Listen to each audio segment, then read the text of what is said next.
इसी वजह से मुझे आश्चर्य इस बात का होता है कि जब स्थानीय चुनाव यहां पर हो रहे हैं तब क्यों ये मुद्दे निकाले जाते हैं कि भारतीय जनता पार्टी के राज्य की इकाई के अध्यक्ष भाषण में ये कहना शुरू करते हैं कि अरे मैंने तो देवेंद्र फडणवीस को कहा था कि अजित पवार को साथ में मत लीजिएगा, हमारा नाम खराब हो जाएगा। देखो, क्यों ये ऐसा होता है कि अजित पवार प्रेस कॉन्फ्रेंस में कहते हैं कि भाई 70,000 करोड़ का घोटाले का आरोप लगा था फिर भी मुझे साथ में रखा ना। तो ये चीजें कुरेद कुरेद कर निकालने की कोशिशें क्यों होती है? आप पुणे के विकास को लेकर बात करिएगा। क्यों ऐसा होता है कि अजित पवार भारतीय जनता पार्टी के पिंपरी चिंचवड़ के शासन पर यह आरोप लगाना शुरू करते हैं कि कुकर्मों से भरा हुआ शासन पूरी तरीके से था?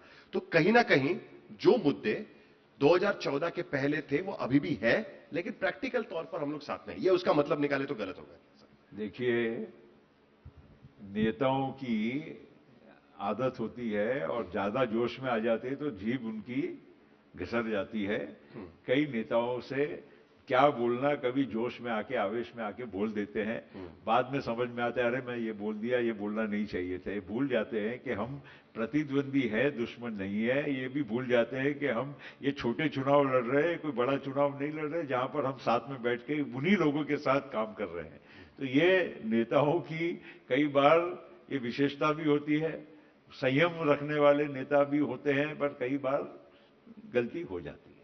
लेकिन जिस तरीके से एकनाथ शिंदे, हम सुनते हैं कि गृह मंत्री को जाकर शिकायत करते हैं कि भाई देखो मुझ पर अन्याय हो रहा है, वैसे आप भी तो जाकर कुछ बोलते होंगे कि देखिए आपके नेता कैसे बोल रहे हैं, जरा उनको रोकिए, हमने तो अलायंस किया है साथ में, फिर भी इस तरीके से बोला जा रहा है करके आप भी तो जाके कुछ बोलते होंगे।